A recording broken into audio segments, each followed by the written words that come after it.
Hablaremos de un tema de candente actualidad como es la caída de los ángeles. Sí, bueno. Se está hablando de otra cosa también ahora. Sí, pero usted pone Crónica TV y enseguida Atención. cayó Satán. Reiteramos. Estaría rodeado. Cayó Satán. Los antiguos hebreos atribuían cualquier cosa que sucediera en el cielo o en la tierra al Dios único. Quiere decir que no había una fuerza diabólica separada de aquel Dios. Esta idea comenzó recién 200 años antes del nacimiento de Cristo. El Dios hebreo, como la divinidad india Shiva, encerraba la creatividad, pero también la destrucción, en un principio único.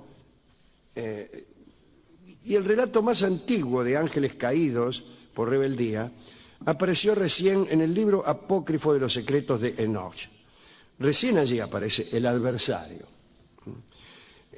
Allá por la época en que se compiló el Nuevo Testamento, la influencia de Enoch había sido bastante aceptada junto con las concepciones duales del persa Zoroastro, también llamado Zaratustra, que fue muy fuerte históricamente. Era la religión de Ormuz, la divinidad, Ahura Mazda, y Ahariman, el diablo, el malo, ¿no?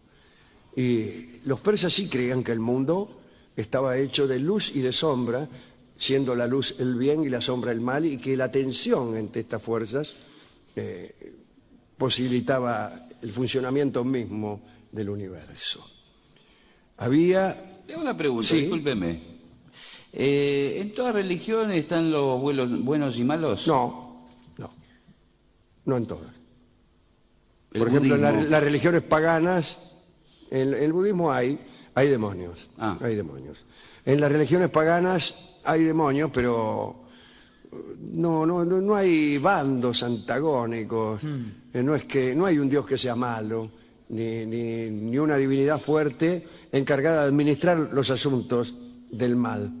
Desde luego que admiten la existencia del mal, pero está fuera de la discusión divina, ¿no? Los dioses son los dioses, ni siquiera son del todo buenos los dioses. Ah.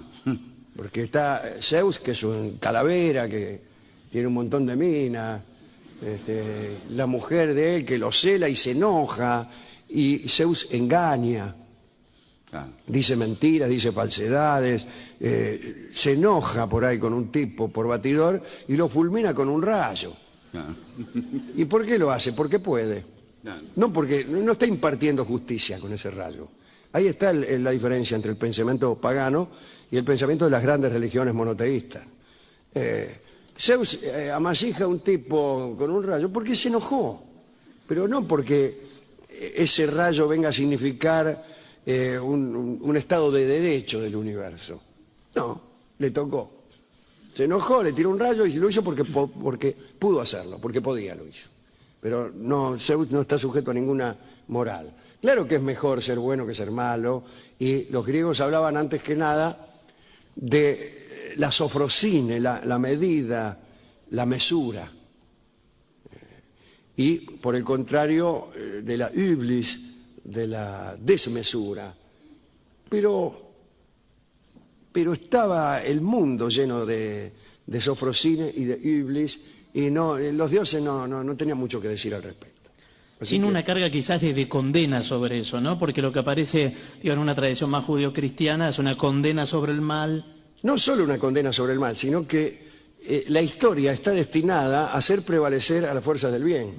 No tenemos otra misión en la vida que esa, en estas religiones. Y todas las acciones de castigo y de recompensa son centrales. Y en la religión griega no hay ni castigo, ni recompensa, ni nada. Por ahí sí, al final, están los campos elíseos, donde van los buenos, pero no es muy... Hay 3 jueces, pero no es muy seguro, eso no era muy importante, ¿no? Bueno, es eso.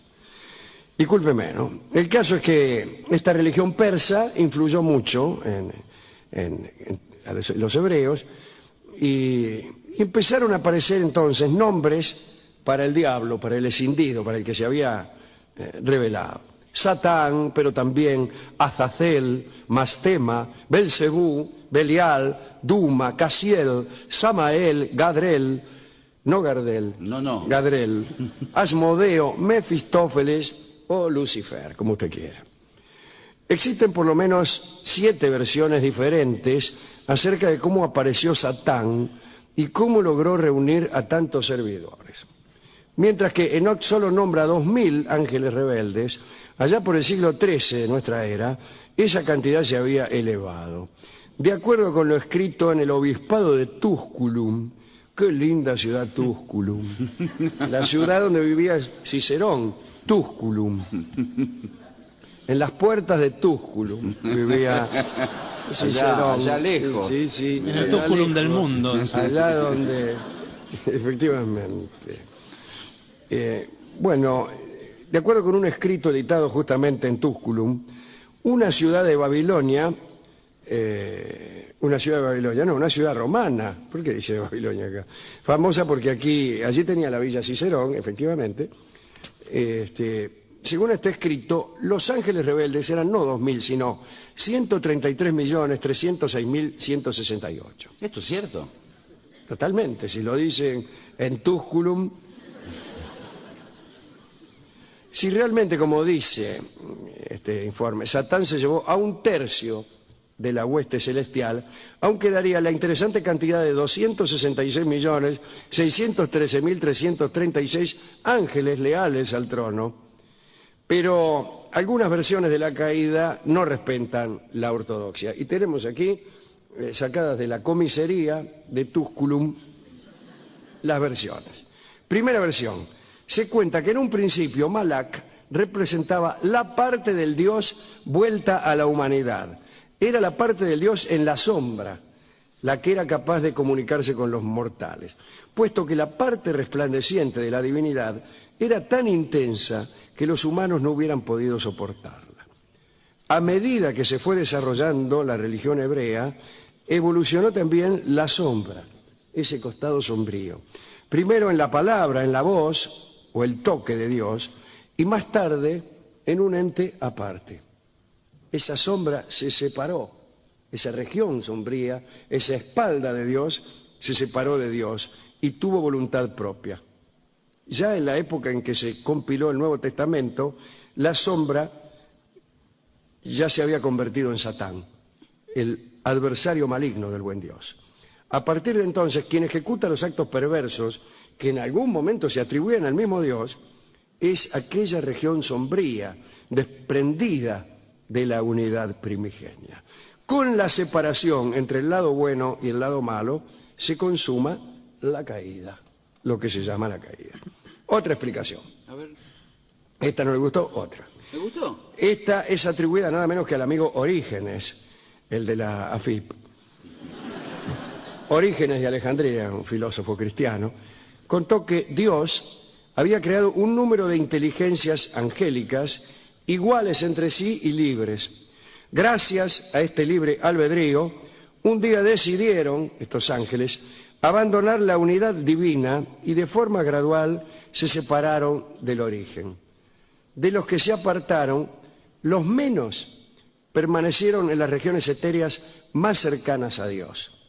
Todos estos seres son hoy los ángeles, los que se quedaron cerca. Los que volaron más lejos del centro adoptaron un cuerpo humano, y somos nosotros. Pero los que se fueron todavía más allá, ya que hay que tomar 2 colectivos, se convirtieron en demonios. Al girar en una órbita tan alejada del centro divino, se explica la perversidad.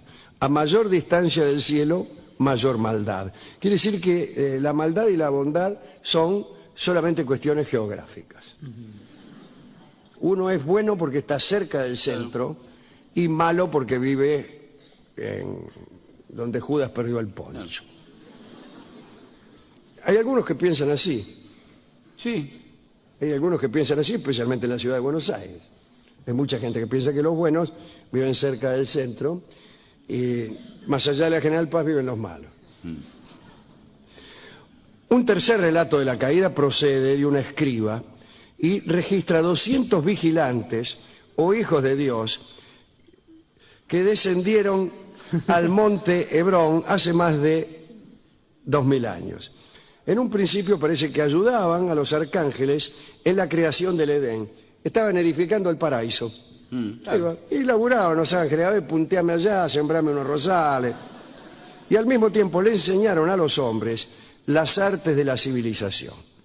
El problema fue que entre esas artes que enseñaban figuraba la seducción de mujeres. ¿Entiendes? Pintura, alfarería, poesía, agricultura, ganadería, seducción de mujeres. Como título terciario casi. El rabino Likiezer, allá en el siglo VIII, culpó tajantemente a las mujeres. ¿Por qué? No sé. Leo a Likiezer. Ah, pero es el libro original. Sí, sí, claro. En el siglo VIII,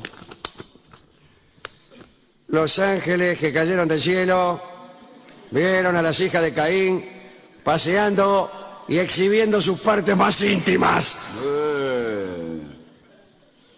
Los ojos pintados con antimonio, como las rameras. Epa, sí. Y seducidos, las tomaron por esposas.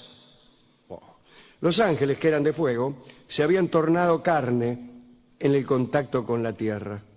Según las explicaciones vaticanas, estos ángeles procedían de un 10º orden de ángeles, aparte de los 9 que ya conocemos, ¿vio eso?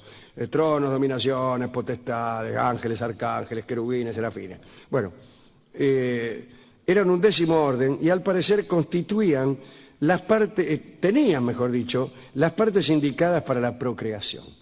Se sabe que los ángeles de los otros 9 coros no tienen sexo, son puro espíritu y no pueden reproducirse.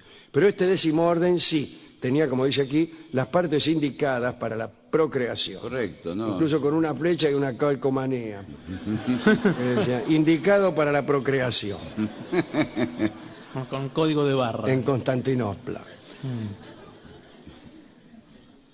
Estos ángeles terrenales les enseñaron a los mortales algunos de los secretos más profundos del cielo, como por ejemplo construir armas de metal, Sí. fabricar perfumes y cosméticos Sí. para que las mujeres fueran todavía más deseables. O sea que todo lo que hoy saben la señora Helen Curtis, Sí, pues... Dorothy Gray, el señor Angel Pace, y todos esos se deben a estos ángeles del 10º orden que venían con una bolsa llena de crema Pons.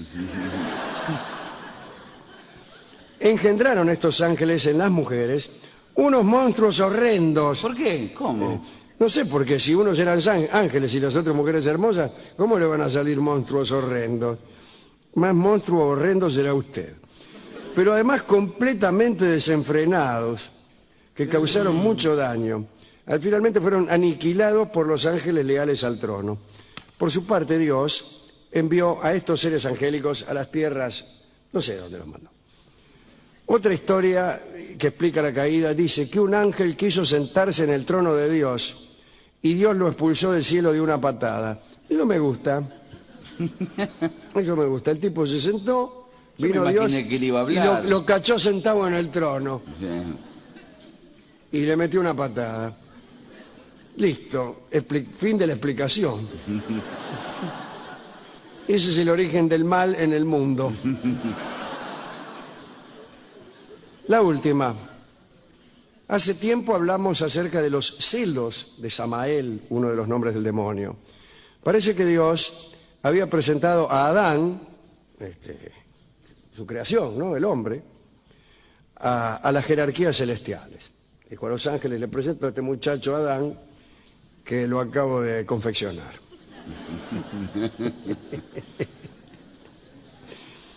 Samael se negó a saludarlo. Epa. Explicó que un hijo del fuego, como era él, no podía inclinarse ante un hijo del barro. Al escultor divino, a Dios, no le gustó nada esta contestación y le encajó una patada a Samael y lo precipitó al abismo. Primero creo que hubo una prueba de ingenio en la que Samael perdió.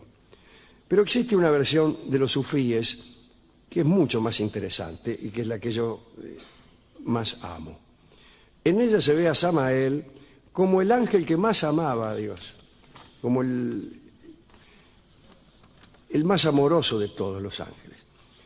Cuando creó a los ángeles, Dios les dijo que no debían inclinarse ante nadie más que ante Él.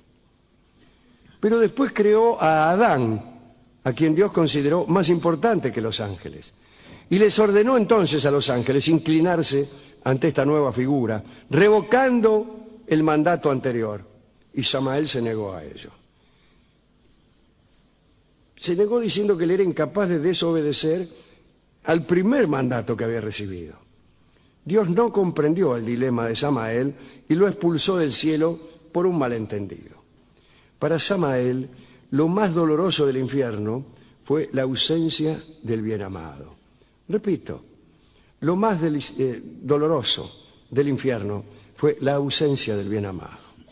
Para la tradición sufí, el infierno constituye la terrible soledad de la separación. ¿Qué es el infierno, madre? El infierno, hijo, es la terrible soledad de la separación del amor. Eso es el infierno. En esta historia, Samael aborrece al hombre como nuevo objeto del amor de Dios, como la criatura que lo ha sustituido. Y esta creo que es la última y más bella de las historias. Aquella que sabe que no hay dolor más grande que el de la ausencia del ser amado. Está muy bien, ¿eh?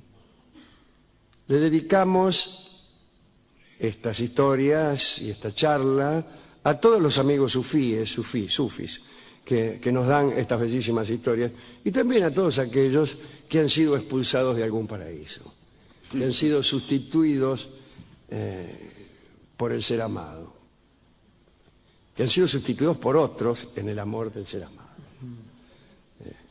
Hay muchos que están en el infierno. Ahora, ¿el sustituto dónde está? O sea, el nuevo. Claro. Y viene abandonado o olvidado por otro ser amado. Sí, van rotando, como en el Van vóley. rotando, eso indica una rotación. El paraíso estaba donde ella estaba, dice el famoso epitafio de Eva, escrito por Adán. Está lindo. Bueno, hemos ido a la discoteca. Bueno, no hay un tango de esto. Es imposible. Totalmente imposible. Me contó el discotecario otra historia que él sabía. Decía que el cielo era un poco aburrido y que los ángeles, una vez cumplidas sus 8 horas de laburo, andaban que se trayendo 8 horas. noticias, ¿Cómo van a cumplir tocando con- la trompeta, cantando himnos. ¿Y después qué hacen Los Ángeles? Se van a un café. Se van a un café que hay en el cielo y se llama Café de los Angelitos. Sí. justamente. Y que es el nombre del tango que escucharemos ahora en la versión de Libertad Lamarque. Adelante, entonces.